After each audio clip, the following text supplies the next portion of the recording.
ఆ జీవితానికి విలువ ఉంటుందా, ప్రయోజనం ఉంటుందా?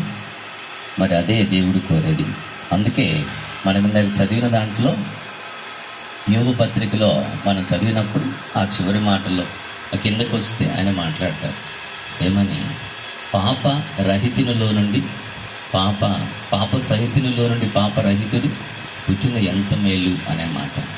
అది జరగదు అని కూడా దేవుడు చెప్పాడు. అలా జన్మించిన యేసుక్రీస్తు ప్రభు మనకు ఆ రక్షణనిచ్చి, అంటే పాపరహితములో జన్మించిన యేసుక్రీస్తు ప్రభు ఆ రక్షణనిచ్చి పాప సహితమైన శరీరాలతో బ్రతికే మనకు ఆయన అంత గొప్ప నిరీక్షణ ఇచ్చాడు.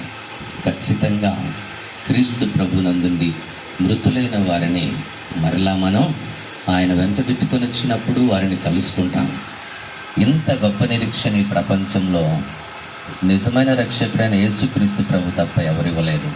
అలాంటి నిరీక్షణలు మరి బాబుగారు విడిచి వెళ్ళిన కుటుంబీకులు, వారి సహోదరులు, అలాగే వారి బావగారు, అలాగే వారి బంధువులందరూ అలాంటి నిరీక్షణలో సదా ఉంటూ మనకు దేవుడు ఎప్పుడూ తోడుగా ఉండి ఆయన మనకిచ్చిన ఈ శ్రేష్టమైన మంచి జీవితాన్ని విలువైన జీవితంగా మనమందరం కలిగి క్రీస్తును కలిగిన సువాసన మన జీవితాల్లో ఎల్లప్పుడూ ఉండాలని కోరుకుంటూ, మరి కుటుంబానికి దేవుని ఆదరణ, మరి వారి హృదయాలు గాయపరచబడితే ఆ నెమ్మది దేవుడు మాత్రమే దయచేస్తాడు. కనుక అలాంటి జీవితాలు వాళ్ళకి దేవుని ద్వారా ఆదరణ కలగాలని కోరుకుంటూ, మనందరి ప్రార్థనల ద్వారా వారు ఆదరించబడినట్లుగా దేవుడు మనకిచ్చిన సమయాన్ని బట్టి ఆ దేవత దేవునికి కూడా కృతజ్ఞతలు తెలియపరచుకుంటూ ఈ మాటలు ముగిస్తున్నాను. ధన్యవాదాలు.